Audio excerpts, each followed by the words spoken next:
ভারতীয় বাবার বাংলাদেশি ছেলের রাজনৈতিক নেতাদের সঙ্গে ঘনিষ্ঠতা, তাই ক্যামেরার সামনে কিছু বলতে ভয় পাচ্ছে অনেকেই। ছেলেটির স্ত্রীর স্বীকারোক্তি, ভোটার লিস্টের নাম নেই স্বামীর। বাংলাদেশি ছেলের নাম মোশাররফ হোসেন গাজী। সেই বাংলাদেশি ছেলের ভারতীয় বাবা হলেন মুমতাজ গাজী। হিঙ্গলগঞ্জের ঘটনা, শামীম মোল্লা আমাদের প্রতিনিধি রয়েছেন টেলিফোনে। শামীম, কি জানতে পারছো? দেখো, একেবারেই তোমাকে জানিয়ে রাখবো যে হিঙ্গলগঞ্জ বিধানসভার হাসনাবাদ থানার রামেশ্বরপুর গ্রাম পঞ্চায়েতের ৪৫ নম্বর বুথের ঘটনা। একেবারেই বাংলাদেশের মোশাররফ হোসেন গাজী, সে ভারতীয়কে মুমতাজ গাজীকে বাবা সাজিয়ে ভোটার লিস্টে নাম তুলেছে। এবং জানিয়ে রাখবো যে মূলত এই মোশাররফ হোসেন গাজী ভারতে আসার পর সাজিদা বিবি নামে এক মহিলাকে বিয়ে করে এবং এই রামেশ্বরপুর গ্রাম পঞ্চায়েতের ৪৫ নম্বর বুথে বসবাস শুরু করেন। পরবর্তীতে মুমতাজ গাজীকে বাবা সাজিয়ে ভোটার লিস্টে নাম তুলেছে। ভোটার কার্ড, আধার কার্ড, ব্যাংকের বই, এমনকি পাসপোর্ট পর্যন্ত করেছেন তিনি। এবং ভারতীয় যত রকমের সুযোগ সুবিধা রয়েছেন সবটাই তিনি পাচ্ছেন বলে দাবি করছেন বিজেপি নেতৃত্বরা। পাশাপাশি তিনি এলাকার রাজনৈতিক দলের বড় বড় যে সমস্ত নেতৃত্ব রয়েছেন তাদের সঙ্গে তার ঘনিষ্ঠতা রয়েছে। তাই এলাকার মানুষজন এই অভিযুক্ত মোশাররফ হোসেন গাজীর কোনো কথা বলতে চাইছেন না। এবং যাকে বাবা এই মুমতাজ গাজী, তার পরিবারের সঙ্গে যখন আমরা কথা বলতে গেলাম, ক্যামেরার সামনে কেউই কথা বলতে চাইলেন না। এমনকি তারা ক্যামেরার বাইরে সে অকপট স্বীকার পর্যন্ত করে নিলেন যে এই মোশাররফ হোসেন গাজী আমাদের পরিবারের কোনো সদস্যই নয়, বরং তিনি বাংলাদেশের বাসিন্দা। আমাদের শ্বশুরকে বাবা সাজিয়ে ভোটার লিস্টে নাম তুলেছে বলে দাবি করছেন এই মুমতাজ পরিবারের বৌমারা। এবং মূলত এই ঘটনাকে কেন্দ্র করে রীতিমতো চাঞ্চল্য ছড়িয়েছে।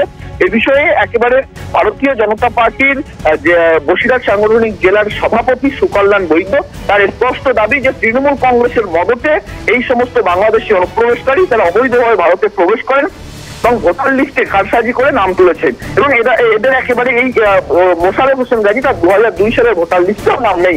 যদিও একেবারে এই বিষয়ে মোশাররফ হোসেন গাজীর স্ত্রী সাজিদা বিবি তার বক্তব্য যে ভারতীয় আমরা, ওনার সঙ্গে আমার প্রেমের সম্পর্ক বিয়ে হয়, তাই পরিবার থেকে মানছে না বলে এরকম একটি ঘটনার মিথ্যা অপবাদ দেওয়া হচ্ছে। অনেক ধন্যবাদ তোমাকে। কথা বলছিলাম, শামীম মোল্লা ছিলেন এই অভিযুক্তের স্ত্রী। তার কি প্রতিক্রিয়া বিষয় শুনবো, পাশাপাশি মুমতাজ গাজী কি বলছেন দেখুন। মিথ্যে কথা, ভুয়া কথা তৈরি করেছে আধার কার্ড, ভোটার কার্ড। তাই বাবার পরিচয় দিয়ে করবে না? বাবা সে নিজস্ব বাবা, তো বাবার পরিচয় দিয়ে তো করবে।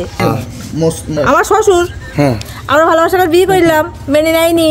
আমি গরিব লোকের মেয়ে ছিলাম, তাই ঠিক আছে। এই তো বাংলাদেশি না, ও ইন্ডিয়ান, ভারতের নাগরিক। ভোটার কার্ড, আধার কার্ড, ব্যাংকের বই, পাসপোর্ট সব আছে। স্বামী কি ২০০২ ভোটার লিস্টে নাম আছে? কার? আপনার স্বামী নেই। কেন? বয়স হয়নি। আর ওর তামিল, এখন তো বর্তমানে ৪৪ বছর বয়স। তামিলনাড়ু ছিল। তামিল। আপনার ২০০২ নাম নেই না? না। আপনার স্বামীরও নাম নেই? না। মুমতাজ গাজী। হ্যাঁ, মুমতাজ গাজী কি হয়? আমার শ্বশুর। আর এই মোশাররফ হোসেন গাজী কেউ হয় আপনাদের? আমাদের কিচ্ছু হয় না। হ্যাঁ, আমাদের কিচ্ছু হয় না। আপনাদের কিছু হয় না? যে মোশাররফ হোসেন গাজী মুমতাজ গাজীকে শ্বশুর এই বাবা বানিয়ে ভোটার কার্ড বের করেছে, এই সম্বন্ধে আপনারা কিছু জানতেন? আমার কিচ্ছু জানি না, আমার শ্বশুর করেছে। জানেন না, তাই তো? বিএলওর কি প্রতিক্রিয়া শুনবো। ফর্মটা তাদের দেয়া, তাদের কাছে ফিল আপ করে নিয়ে আমাকে জমা করা। তো আমি সেহেতু উনি অনলাইন করেছেন, আর আমার কাছে একটা অপশান আছে সেটাকে ওকে করার। তো আমি ওনার কাগজপত্র দেখে আমি যেটা দেখেছি যে ওনার নাম আছেন এবং ওনার ভোটার কার্ড, আধার কার্ড সব আছেন। যতটুকু আমার দেখার দায়িত্ব আর কি, আমি তো তার বাইরে কিছু করতে পারি না। আমি দেখেছি যে সব ঠিক পেয়েছি আর কি, সেহেতু আমি ফর্মটা জমা নিয়েছি আর কি। আর যদি কোনো অবজেকশন থাকে সেটা আমার বিডিও অফিস আছে, আমার হাই অথরিটি আছে, তারা সেটা তদন্ত করুক, সেটা তার হিয়ারিং করুক, সেটা যেটা করলে হয়। আর খুব খারাপ লাগে বলে সবই পঞ্চায়েত সমিতির সভাপতি কি বলছেন শুনবো। সত্যি কথা জানা নেই, তাহলে তদন্ত করে দেখতে হবে।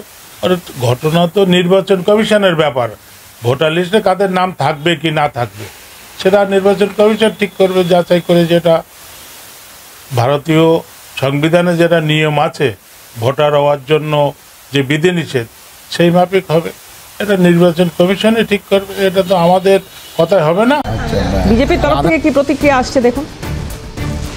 হিঙ্গলগঞ্জ বিধানসভার অন্তর্গত হাসনাবাদ ব্লকের রামেশ্বরপুর গ্রাম পঞ্চায়েতের ৪৫ নম্বর বুথের দুজন ভোটার, একজনের নাম আমিরান গাজী, সে বাংলাদেশি, পিতা সাজিয়েছে এদেশীয় ওয়াজেদ গাজীকে।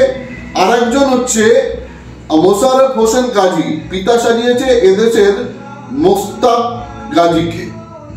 তো এরা বাংলাদেশ থেকে এসে এখানকার তৃণমূল লিডারদের আশ্রয়ে থেকে তাদের প্রত্যক্ষ মদতে জালি কাগজ করেছে, voter I card, Aadhaar card করে ভোটার লিস্টে নাম তুলেছে। এরাই তৃণমূলের হয়ে বুথে বুথে সন্ত্রাস করে, এরাই ফর্জি ভোট দিয়ে তৃণমূলকে জেতা।